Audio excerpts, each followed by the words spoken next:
ॐ भूर्भुवः स्वः तत्सवितुर्वरेण्यं भर्गो देवस्य धीमहि धियो यो नः प्रचोदयात् ॐ शान्ति शान्ति शान्तिः. Namaste, my dear friends. This is the second video about Vasanas. Maharishi Ramana used to emphasize on the eradication of these vasanas because they are the stumbling blocks in the process of self-realization. So I start this video with talk number 80. Maharishi, the thoughts are only vasanas, predispositions accumulated in innumerable births before. Their annihilation is the aim. The state free from vasanas is the primal state and eternal state of purity. The devotee puts the question, it is not clear yet. Maharishi, everyone is aware of the eternal self. He sees so many dying but still believes himself eternal because it is the truth. Unwillingly, the natural truth asserts itself. The man is deluded by the intermingling of the conscious self with the insentient body. This delusion must end. Devotee, how will it end? Maharishi replies, that which is born must end. The delusion is only concomitant with the ego. It rises up and sinks. But the reality never rises nor sinks. It remains eternal. The master who has realized says so. The disciple hears things over the words and realizes the self. There are two ways of putting it. The ever-present self needs no efforts to be realized. A realization is already there. Illusion alone is to be removed. Some say the word from the mouth of the master removes it instantaneously. Others say that meditation, etc., are necessary for realization. Both are right, only the standpoints differ. Devotee, is dhyana, meditation necessary? Maharshi replies, the Upanishads say that even the earth is in eternal dhyana. Devotee, how does karma, action, work, deeds help it? Will it not add to the already heavy load to be removed? Maharishi, karma done unselfishly purifies the mind and helps to fix it in meditation. Devotee, what if one meditates incessantly without karma? Maharishi, try and see. The vasanas will not let you do it. Dhyana comes only step by step. With the gradual weakening of the vasanas by the grace of the Master. Talk 108. Devotee. The individuals after going to deep sleep wake up individuals as formerly. How is it? Maharishi.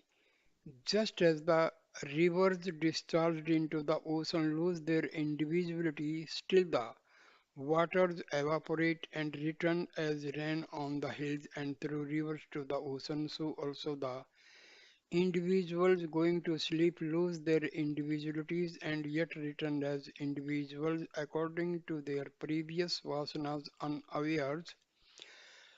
Thus, even in death, such existence is not lost. Talk 141. Maharishi. Jnana, once revealed, takes time to steady itself. The self is certainly within the direct experience of everyone, but not as one imagines it to be. It is only as it is. This experience is samadhi, just as fire remains without scorching against incantations or other devices, but scorches otherwise. So also the self remains veiled by vasanas and reveals itself when there are no vasanas. Owing to the fluctuation of the vasanas, jnana takes time to steady itself. Unsteady jnana is not enough to check rebirth. Jnana cannot remain unshaken side by side with vasanas. True that in the proximity of a great master, the vasanas will cease to be active. The mind becomes still and samadhi results. Similar to fire not scorching because of other devices. Thus, the disciple gains true knowledge and right experience in the presence of the master. To remain unshaken in it, further efforts are necessary. He will know it to be his real being and thus be liberated even while alive. Samadhi with closed eyes is certainly good, but one must go further until it is realized that actionlessness and action are not hostile to each other. Fear of loss of samadhi while one is active is the sign of ignorance. Samadhi must be the natural everyone, life of everyone. There is a state beyond our efforts or effortlessness. Until it is realized, effort is necessary. After tasting such bliss, even once, one will repeatedly try to regain it. Having once experienced the bliss of peace, no one would like to be out of it or engage himself otherwise. It is as difficult for a jnani to engage in thoughts as it is for an ajnani to be free from thought. The common man says that he does not know himself, he thinks many thoughts and cannot remain without thinking. Any kind of activity does not affect a jnani, his mind remains ever in eternal peace. Talk 142. Mr. Prakasa Rao from Bijawada, does not illusion become inoperative even before identity with Brahma results? Brahmkaravirti, or does it persist even afterwards? Maharshi, illusion will not persist after vasanas are annihilated. In the interval between the knowledge of the identity and annihilation of vasanas, there will be illusion. Talk 172. Devotee.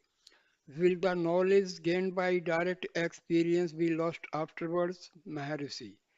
Kavalla Navnita, the cream of emancipation, says it may be lost. Experience gained without rooting out all five vasanas cannot. All the vasanas cannot remain steady. Efforts must be made to eradicate the vasanas, otherwise rebirth after death takes place. Some say direct experience results from hearing from one's master. Others say it is from reflection, yet others say from one pointedness and also from samadhi. Though they look different on the surface, ultimately they mean the same. Knowledge can remain unshaken only after all the vasanas are rooted out. Talk number 173. Devotee. Lord, how can the grip of the ego be slackened? Maharshi. By not adding new vasanas to it. Devotee. Any amount of japa has not slackened the grip. Mercy, how so? It will duly slacken and vanish. Talk 230. A visitor. Can one realize the truth by learning the scriptures and study of books? Mercy, no. So long as predispositions remain latent in the mind, realization cannot be achieved. Shastra learning is itself a vasana. Realization is only in samadhi. Talk 289. Devotee. Having heard this truth, why does not one remain content? Mercy. Because sanskaras have not been destroyed. Unless the sanskaras cease to exist, there will always be doubt and confusion. Sandeha, Viprita. All efforts are directed to destroying doubt and confusion. To do so, their roots must be cut. Their roots are the sanskaras. These are rendered ineffective by practice as prescribed by the Guru. The Guru leaves it to the seeker to do this much so that he might himself find out that there is no ignorance. This truth mentioned is in the stage of the hearing of the truth, Sarvana, that is not Drid form. For making it unshaken, one has to practice reflection, manana, and one pointedness, nididhyasana. These two processes course the seeds of vasana so that they are rendered ineffective. Some extraordinary persons get drida, jnana, unshaken knowledge even on hearing the truth of only once, because they are karthopashka,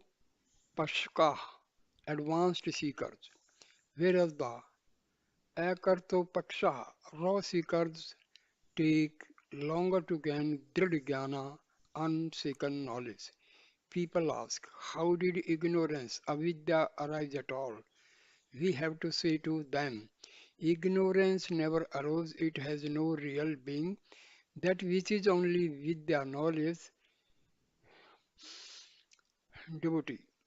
Why then do I not realize it, Maharshi? Because of the sanskaras. However, find out who does not realize and what he does not realize. Then it will be clear that there is no avidya. Talk number 317. Devotee. It is still theoretical to me. How shall I get the trance, the natural state, Maharshi? Trance is only temporary in its effects. There is happiness so long as it lasts. After rising from it, the old vasanas return. Unless the vasanas are destroyed in Sahaja Samadhi, effortless Samadhi, there is no good of trance.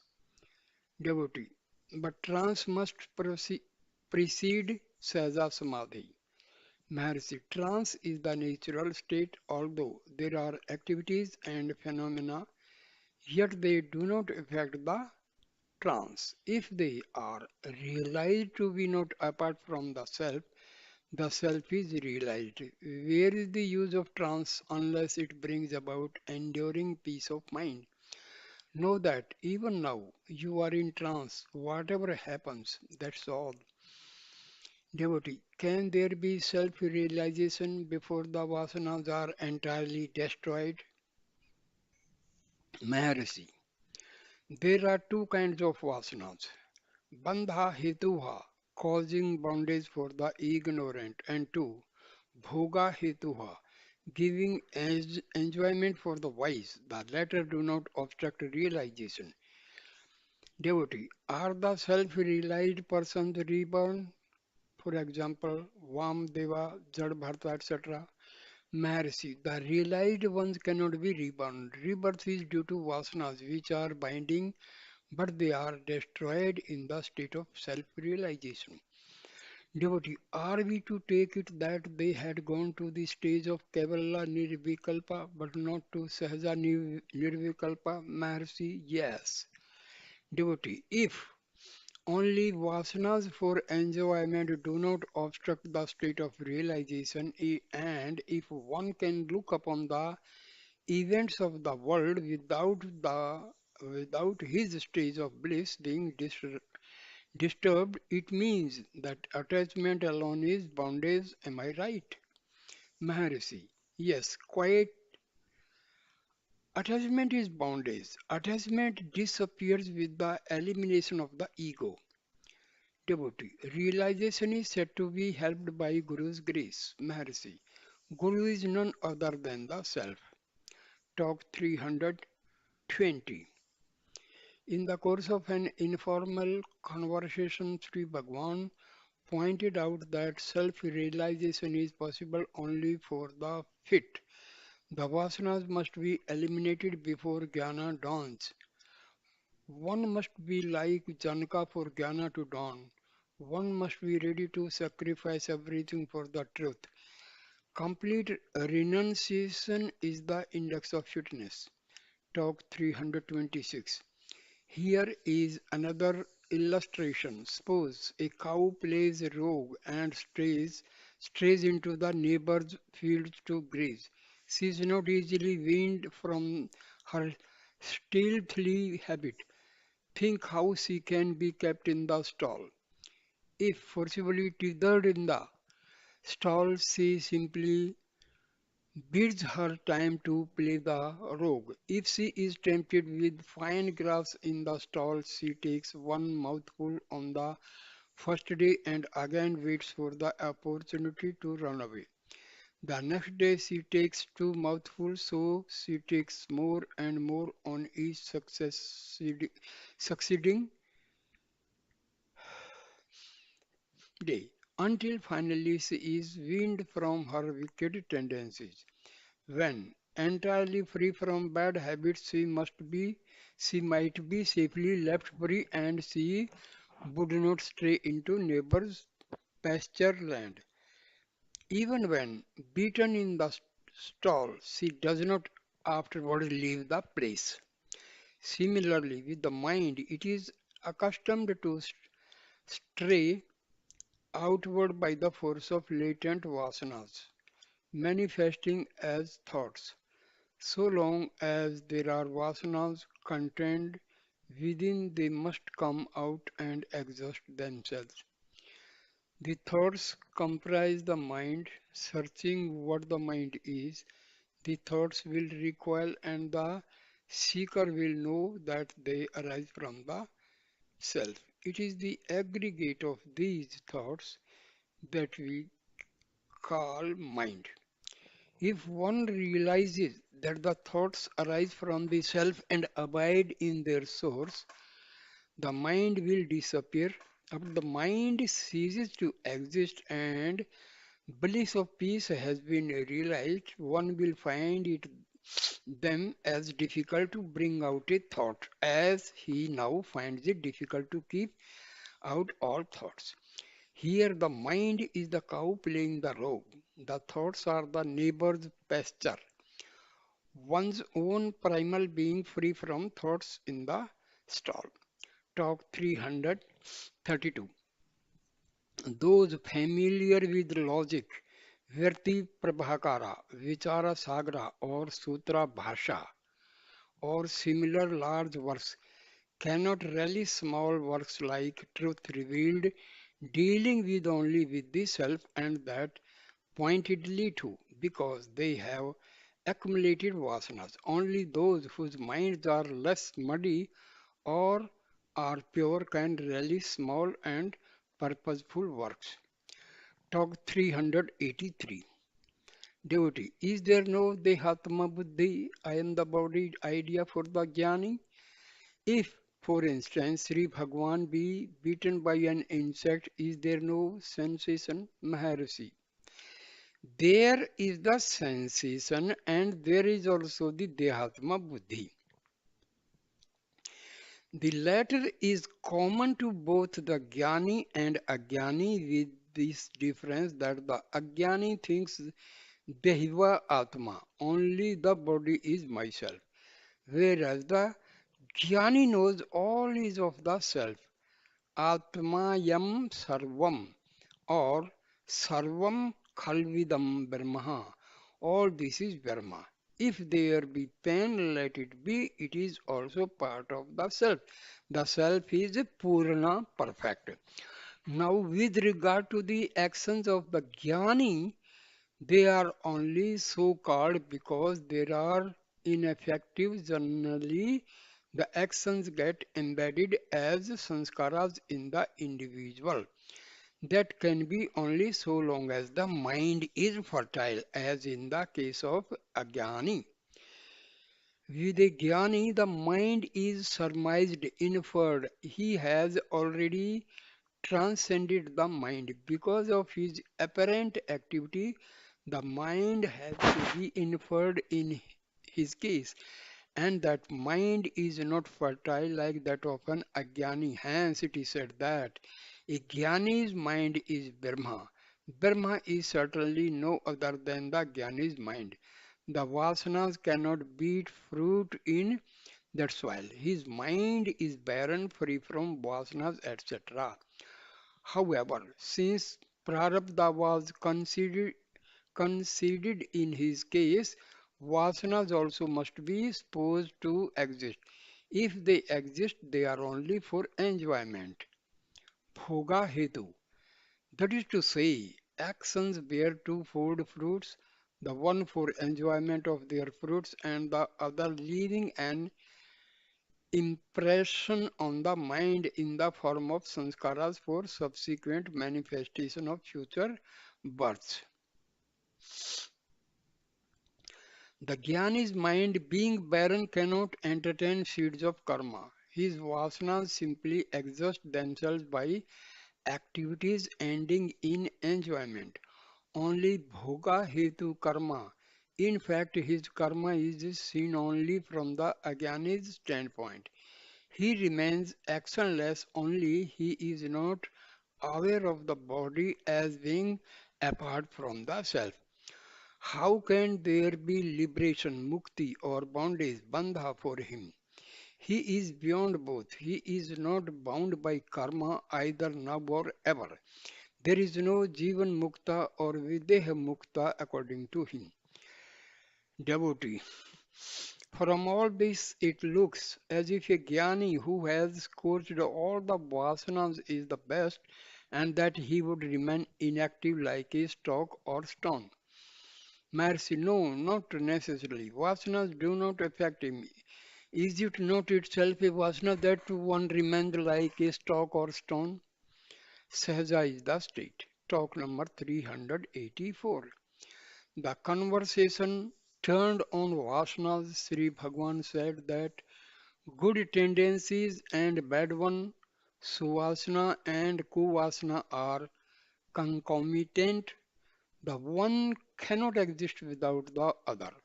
Maybe that the one class predominates, good tendencies, suvasana are cultivated and they must also be finally destroyed by jnana. A young parody A young prodigy was mentioned. Sri Bhagwan remarked that latent impressions of previous births, Purva Janma Sanskara, were strong in him. Devotee, how does it manifest as the ability to sight well-known scents? Is it vasana in the form of a seed only? Maharshi, yes.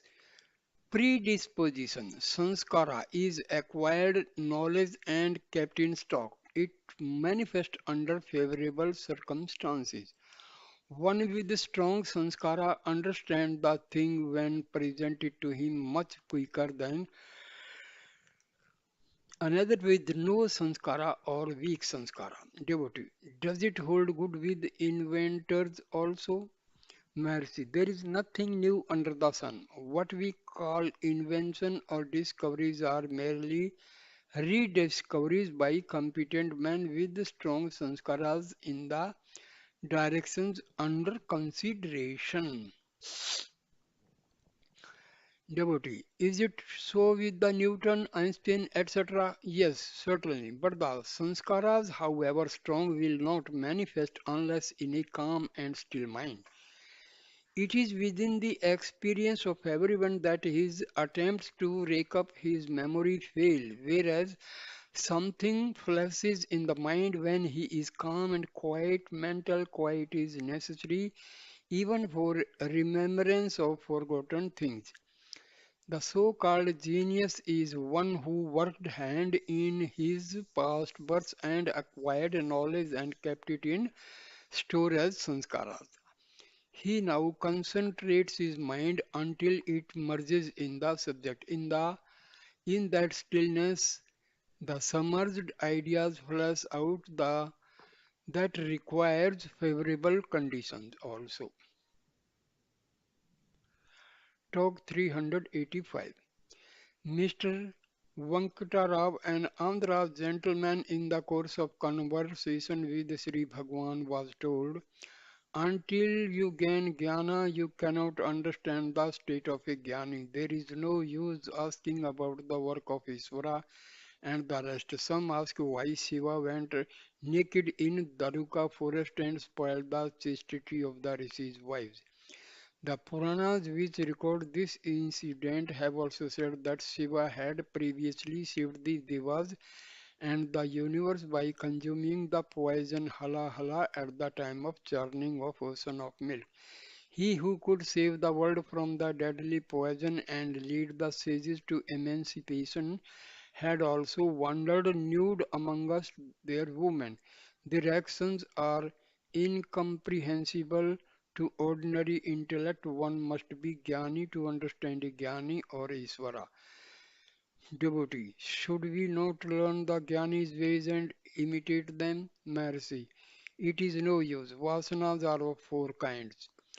Number one, pure, Shuddha. Number two, impure, Malina. Number three, mixed, Madhya. Number four, good. According as the Jnanis are the supreme Virishta, the best, Varya, better, Vara, and good with. Their fruits are reaped in three ways. Number one, of our own will, Svecha. Number two, by others' will, Paricha. And number three, involuntarily, Anicca. These have been Gyanis like Gautama, Vyasa, Sukha, and Janaka. Devotee, was Vyasa also a Gyani, Maharishi? Yes, certainly.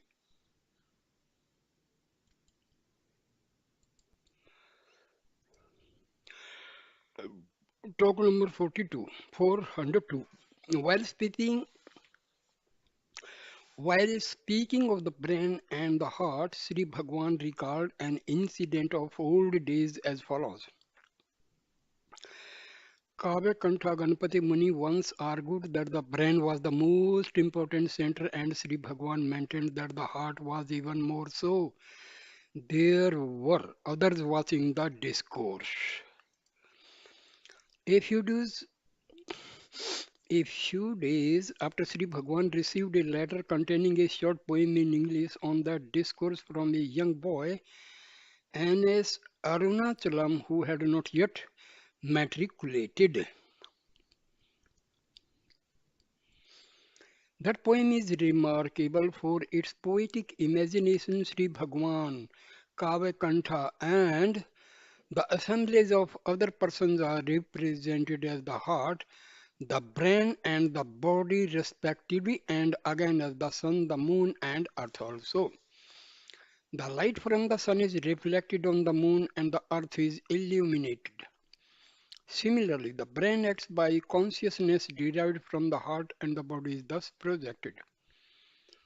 This teaching of Sri Bhagwan is found in Ramana Gita also.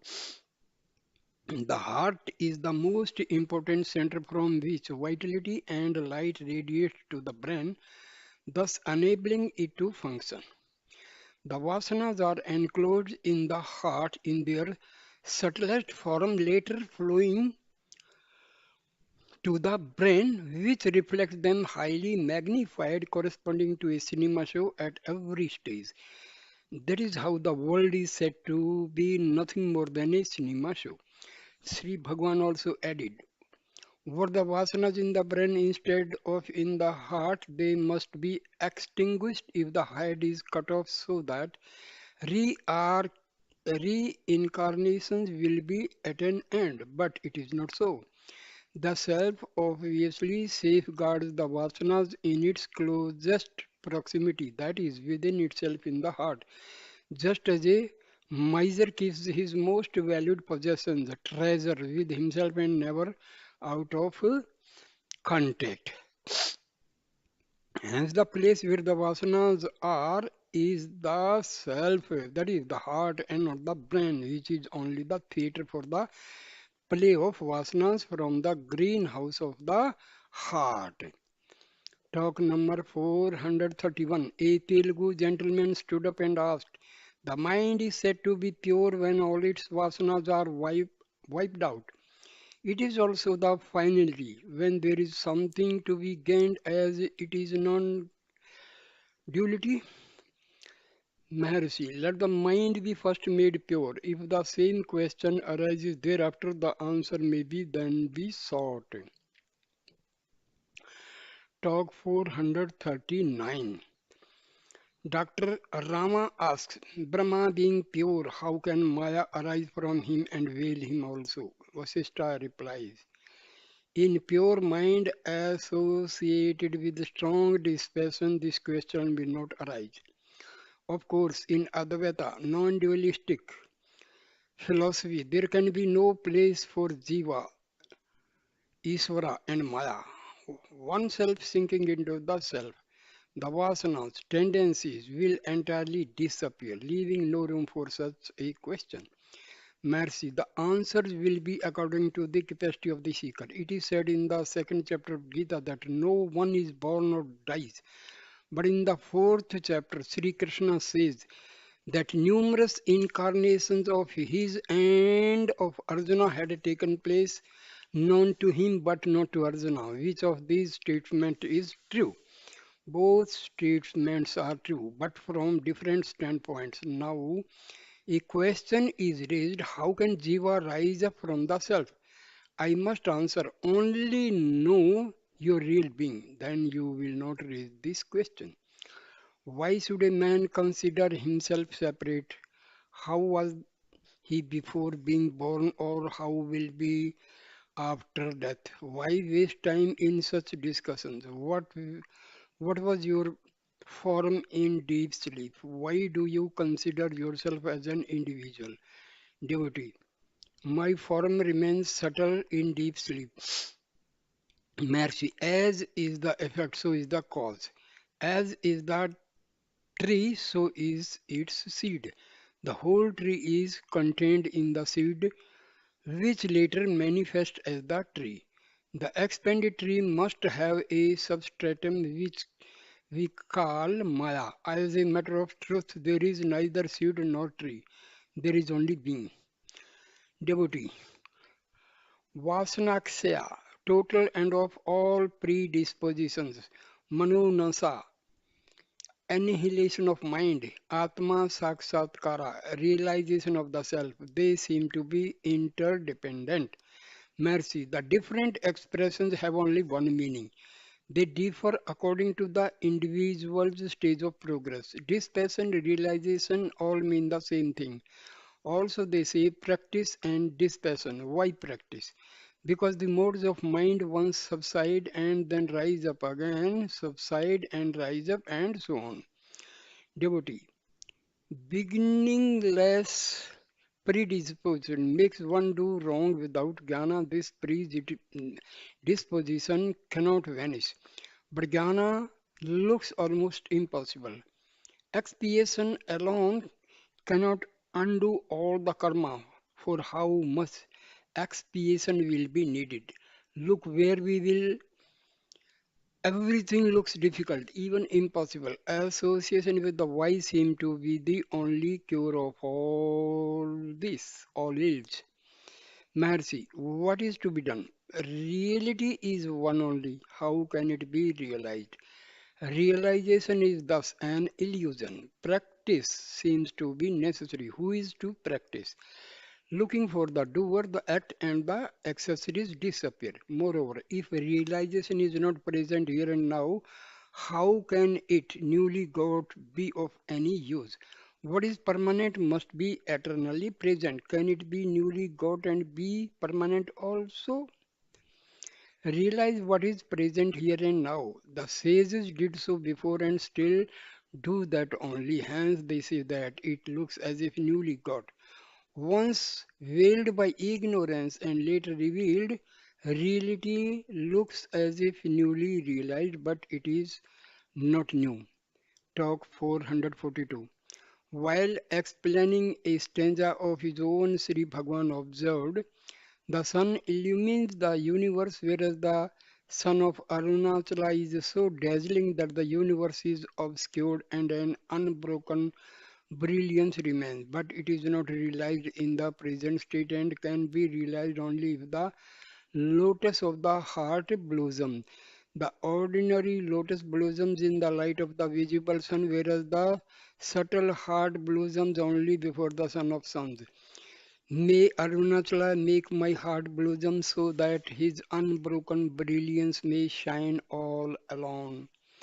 Further on, Sri Bhagwan continued, the mirror reflects objects, yet they are not real because they cannot remain apart from the mirror. Similarly, the world is said to be a reflection in the mind as it does not remain in the absence of mind.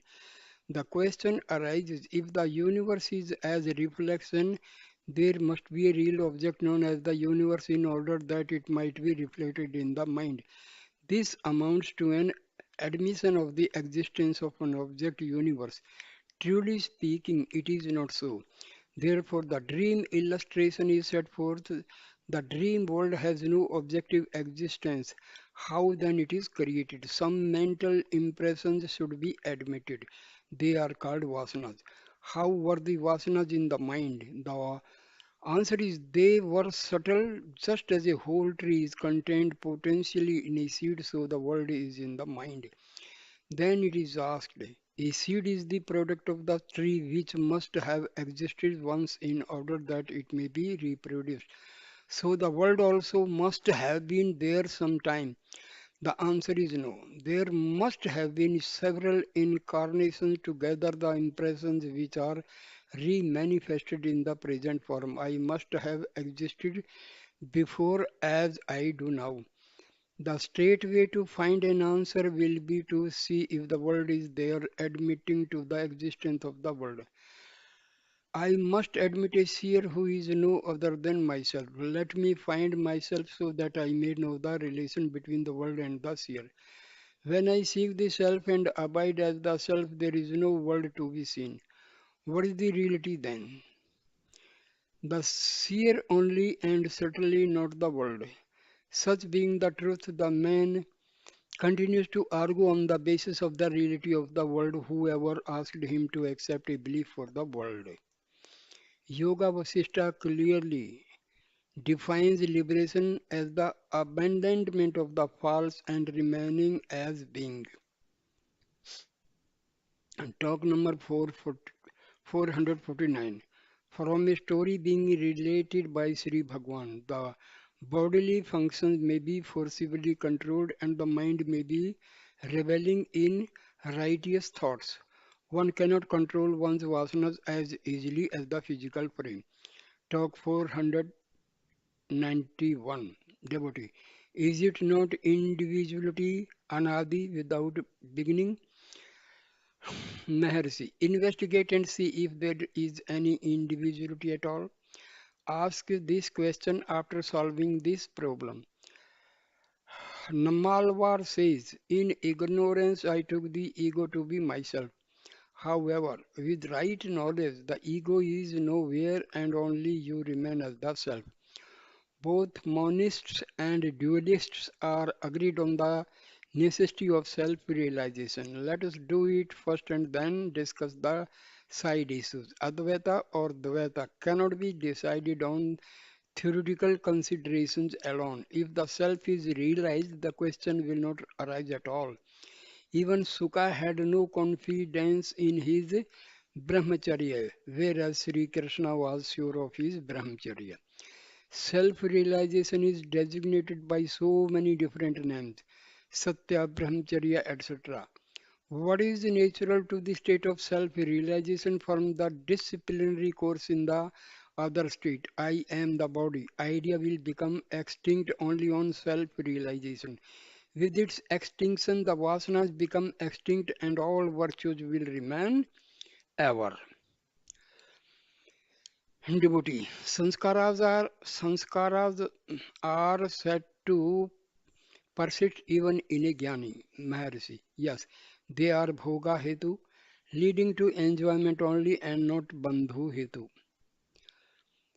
Devotee, this fact is often abused by fakes who pretend to be sadhus but lead vicious lives. They say it is prarabdha, a remnant of past karma. How shall we mark off the fakes from the genuine sadhus? Mercy.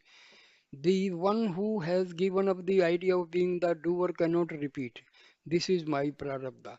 The Gyanis lead different lives, is said for the benefit of others. The Gyanis cannot make use of this in explanation of their lives and conduct.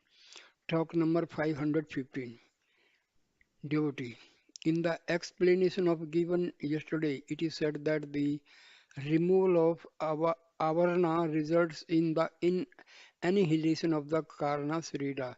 That is clear. But how is the gross body considered to fall off too?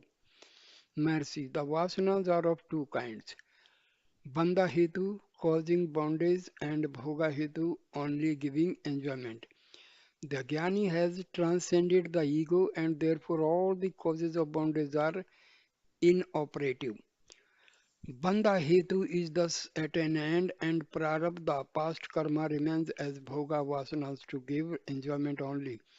Therefore it was said that the Sukshma Srira alone survives jnana. Kavalya says that Sanchita karma, stored karma, is at an end simultaneously with the rise of jnana. That agami karma now collecting is no longer operative owing to the absence of the sense of bondage and that prarabdha will be exhausted by enjoyment bhoga only. Thus the last one will end in course of time and then the gross body also falls away with it. Sarira Traya, the three bodies, and Karma Traya, the three karmas are mere phrases meant for the delectation of debates. A jnani is not affected by any of them. An aspirant is instructed to find who he is. If he does so, he will take no interest in discussing such matters as the above. Find the self and rest in peace. Talk 562. There is a statement in the book, Vichara Sangraha, that though a person realizes the self once, he cannot for that simple reason alone become a mukta. He continues to remain a victim of vasanas, latencies. Sri Bhagwan was asked whether the realization referred to was the same as the jnanis and if so, why there should be a difference in their effects. Mercy, the experience is the same. Every person experiences the self consciously or unconsciously. The Ajnani's experience is clouded by his latencies, whereas the Jnani is not so. The Jnani's experience of the self is therefore distinct and permanent. A, prac- a practitioner may be long practice. A practitioner may, by long practice, gain a glimpse of the reality.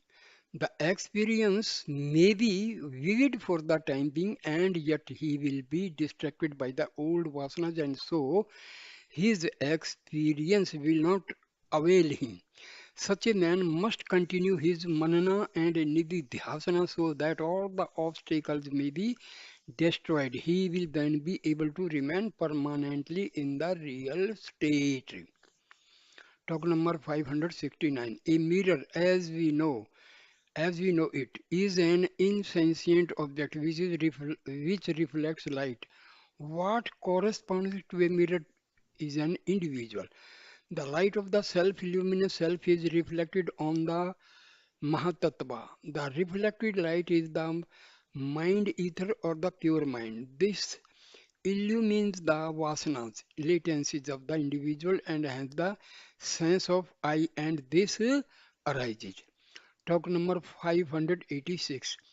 Devotee, is there any particular upasana method meditation which is more efficacious than others? Or Maharshi, all upasanas are equally efficacious, but each one takes easily to one kind of upasana which suit his previous vasanas.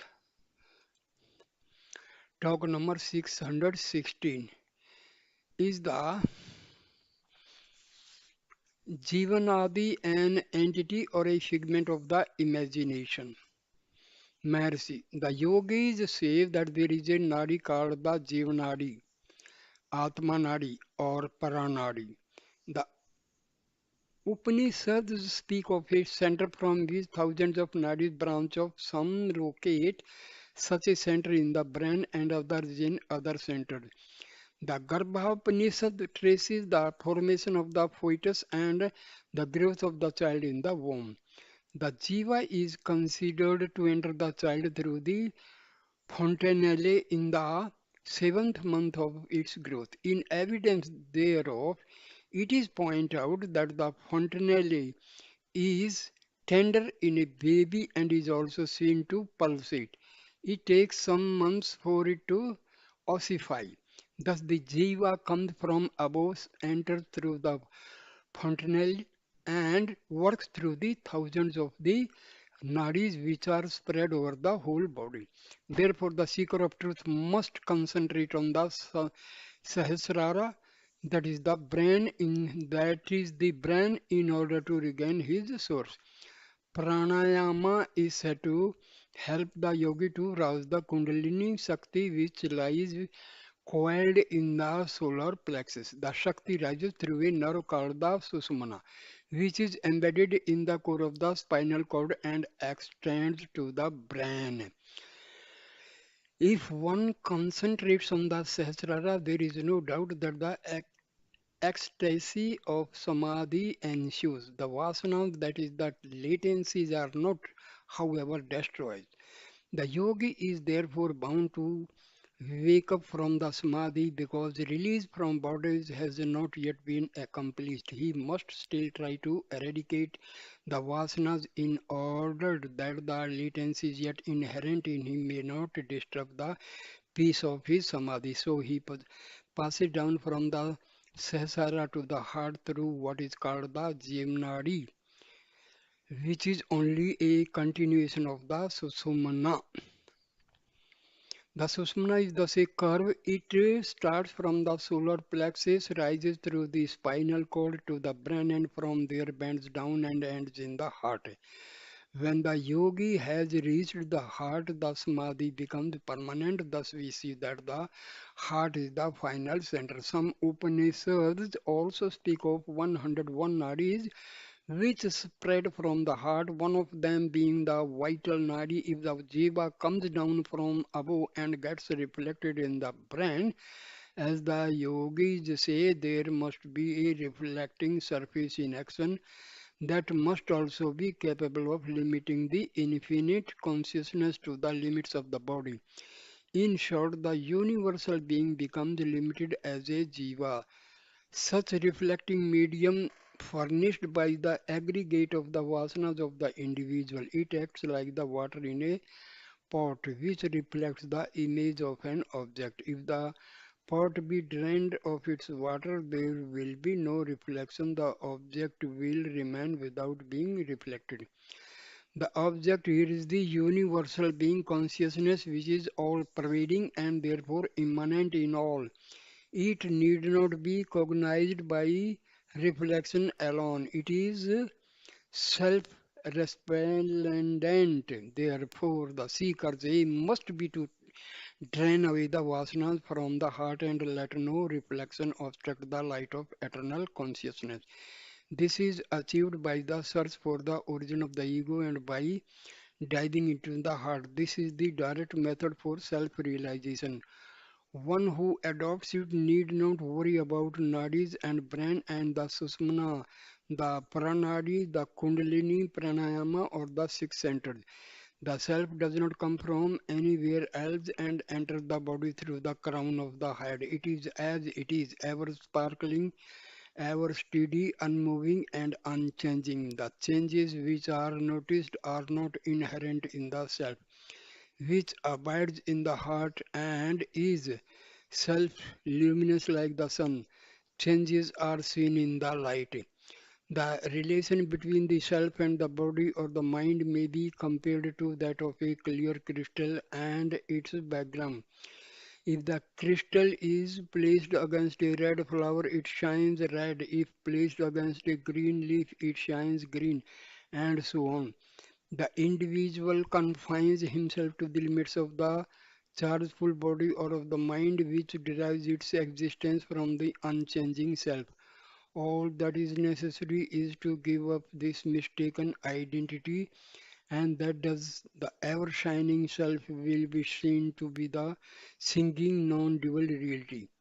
The reflection of consciousness is said to be in the subtle body, Suksham Sarira, which appears to be composed of the brain and the nerves radiating from it to all parts of the trunk, chiefly through the spinal column and the solar plexus. When I was on the hill, Nana Kavantha Ganpati Muni once argued that the brain was the seat of the Vasanas because it consisted of innumerable cells in which the Vasanas were contained and illuminated by the light of the self, which projected from the heart. Only this set a person working or thinking. But I said, how can it be so? The vasanas must be with one's self and can never remain away from the self. If, as you say, the vasanas be contained in the brain and the heart is the seat of the self, a person who is decapitated must be rid of his vasanas and should not be reborn. You agree that it is absurd. Now, can you say that the self is in the brain with the vasanas?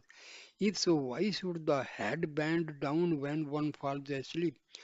Moreover, a person does not touch his head and say, I, therefore it follows that the self is in the heart and the vasanas are also there in an exceeding subtle form. When the vasanas are so projected from the heart, they are associated with the light of the self, and the person is said to think. The vasanas, which lie embedded in an atomic condition, grows in size in their passage from the heart to the brain. The brain is the screen on which the images of the vasanas are thrown, and it is also the place of their functional distribution. The brain is the seat of the mind, and the mind works through it.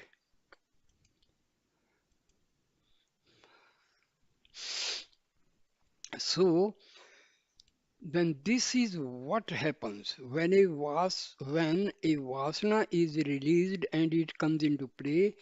It is associated with the light of the self. It passes from the heart to the brain, and on its way it grows more and more until it holds the field all alone, and all the vasanas are thus kept in abeyance for the time being.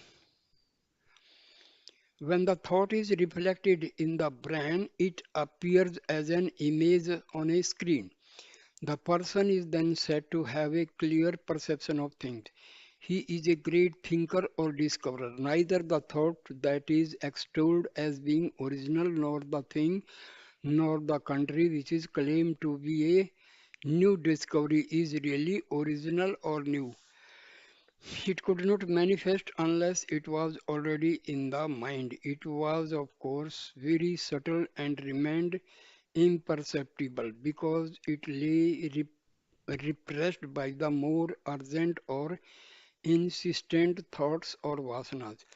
When they have spent themselves, this thought arises, and by concentration, the light of the self makes it clear so that it appears magnificent, original, and revolutionary. In fact, it was only within all along. The concentration is called Samyana, Samyamana. In the Yoga Shastras, one's desires can be fulfilled by this process and it is said to be a siddhi. It is how the so-called new discoveries are made. Even worlds can be created in this manner. Samyamana leads to all siddhis, but they do not manifest so long as the ego lasts. Concentration, according to yoga, ends in the destruction of the experiencer, ego, experience and the world, and then the condom, condom, former. Desires get fulfilled in due course. This concentration bestows on individuals even the powers of creating new worlds. It is illustrated in the Andava Upakhana, in the Yoga Vasishtha, and in the Ganda Sila Loka in the Tripura Rahasya. Although the powers appear to be wonderful to those who do not possess them, yet they are only transient. It is useless to aspire for that which is transient. All these wonders are contained in the one changeless self. The world is thus within and not without. This meaning is contained in verse 11 and 12, chapter 5 of Sri Ramana Gita. The entire universe is condensed in the body and the entire body in the heart. Thus, the heart is the nucleus of the whole universe. Therefore, Samayamana relates to concentration on different parts of the body for the different siddhis. Also, the Visva or the Virat is said to contain the cosmos within the limits of the body. Again, the world is not other than the mind. The mind is not other than the heart. That is the whole truth. So the heart comprises all. This is what is taught to Svetketu by the illustration of the seed of a fig tree. The source is a point without any dimensions. It expands as the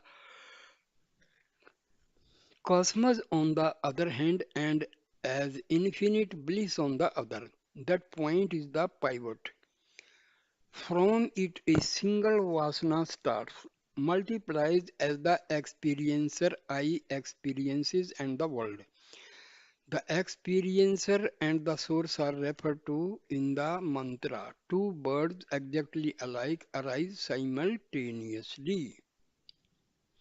When I was staying in the Skanda Ashramam, I sometimes used to go out and sit on a rock. On one such occasion, there were two or three others with me, including Ranga Swami Iyengar. Suddenly, we noticed some small moth-like insect shooting up like a rocket into the air from a crevice in the rock. Within the twinkling of an eye, it had multiplied itself into millions of moths, which formed a cloud and hid the sky from view. We wondered at it and examined the place from which it shot up. We found that it was only a pinhole and knew that so many insects could not have issued from it in such a short time. That is how Ahankara, ego, shoots up like a rocket and instantaneously spreads out as the universe. The heart is therefore the center. A person can never be away from it. If he is already dead. Although the Upanishads say that the jiva functions through other centers on different occasions, yet he does not relinquish the heart. Centers are simply places of business. Wide Vedanta Chudamani. The self is bound to the heart like a cow tethered to a peg. The movements are controlled by the length of the rope. All its wanderings center around the peg. A caterpillar crawls on a blade of grass, and when it has come to the end, it seeks another spot. While doing so, holds on with its hind legs to the blade of grass, lifts the body and sways to and fro before it can hold another. Similarly, it is with the self. It stays in the heart and holds other centers also according to circumstances, but its activities always center around the heart. Talk number 670. There are five states for the individual. They are number one, Jagrat, two, Swapana, three, Susumana, fourth, Turiya, and fifth is Turiyatita. Of these, the Jagrat is the waking state, it is the Jiva in the Viswa aspect and the Lord in the Virat aspect, abiding together in the eight petals of the heart, lotus. Function through the eyes and enjoy novel pleasure from the various objects by means of all the senses, organs, etc. The five gross elements which are widespread, the 10 senses, the five vital ears, the four inner faculties, the 24 fundamentals, all these together form the gross body.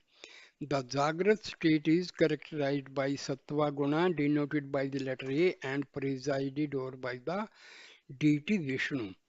The Swapna is the dream state in which the Jiva in the Tejasa aspect and the Lord in the Hiranyagarbha aspect abiding together in the corolla of the heart lotus function in the neck and experience through the mind the results of the impressions collected in the waking state, all the principles, the five gross elements, the will and intellect, 17 in all together form the subtle body of the dream, which is characterized by the Rajoguna denoted by the letter U and presided over by the deity of Brahma. So say the wise. The Susupti is the state of deep sleep in which the Jiva in the Prajna aspect and the Lord in the Isvara aspect abiding together in the stamina of the heart. A lotus experience the bliss of the Supreme by means of the subtle avidya. Nescience, nescience, just as a hen after roaming about in the day calls the chicks so to her and folds them under her wings and goes to rest for the night. So also the subtle individual being after finishing the experiences of the Jagrat and Swapna for the time being enters with the impressions gathered during those states into the causal body which is made up of a nescience characterized by tamoguna denoted by the letter M and presided over by the deity Rudra. Deep sleep is nothing but the experience of pure being.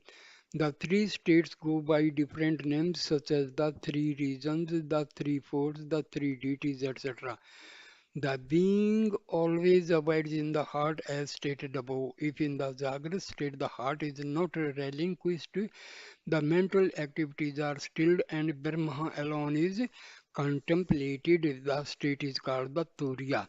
Again, when the individual being merges in the Supreme, it is called the Turiyatita. The vegetable kingdom is always in Susupti.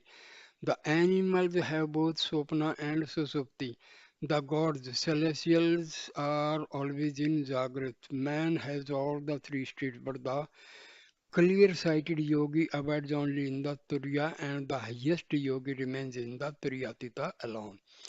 The three states alternate involuntarily for the average man. The last two, Turiya and Turiyatita, are however the result of practice and form clear aids to liberation of the other three states, Jagrat, Swapna, and Susupti. Each one is exclusive of the other two and limited by the conditions of time and space. They are therefore unreal.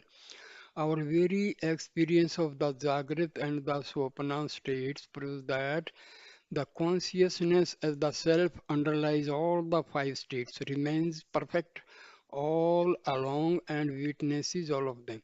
But with regard to similar consciousness in the deep sleep, oh, every person is known to say, I was not aware of anything, I slept soundly and happily. Two facts emerge from the statement unawareness of anything and the happiness of sound sleep. Unless these existed and were experienced in sleep, they could not find expression by the same person in the waking state. The inference also leads to the same conclusion, just as the eye sees the darkness which remains enveloping all objects, so also the self sees the darkness of the nescience which remained covering the phenomenon world. The darkness was experienced when it is the self emerged in dots of supreme bliss, shone it thrice and fleeted away in such fine subtlety as the rays of the moon which peer through the waving foliage. The experience was, however, not through any media such as the senses of the mind, but bears out the fact that consciousness does exist in deep sleep. The unawareness is owing to the absence of relative knowledge and the happiness to the absence of seething thoughts. If the experience of bliss in deep sleep is as fact, how it is that no one among all the human beings recollects it. A diver who has found the desired thing under water cannot make his discovery known to the expectant persons on the shore until he emerges from the water. Similarly, the sleeper cannot express his experience because he cannot contract the organs of expression until he is awakened by his vasanas in due course. Therefore, it follows that the self is the light of Satta Chitta Ananda. Visva, Teja, and Prajna are the denominations of the experiencer in the waking, dream, and deep sleep states respectively. The same individual underlies all of them. They do not therefore represent the true self which is pure Sat Chitananda. The experience in deep sleep was said to be the bliss of Brahma. It is only the negative aspect of such bliss as it is the result of the absence of thoughts. Moreover, it is transitory. Such a bliss is only the abhasa, the counterfeit of supreme bliss. It is not different from the blissful feeling of sensual pleasures. In deep sleep, the prajna is said to be united with the self, so the individuality is potential in sleep. The self is the basis of all the experiences. It remains as the witness and the sport of them all. The reality is thus different from the three states the waking, the dream, and the deep sleep. So I end the video here. Thank you for watching this video and listening this discourse. Please like, comment and share the video and subscribe my channel. Thank you my dear friends. Next video on Vasanas will start from talk number 623 and page 28. Thank you my dear friends. Thank you.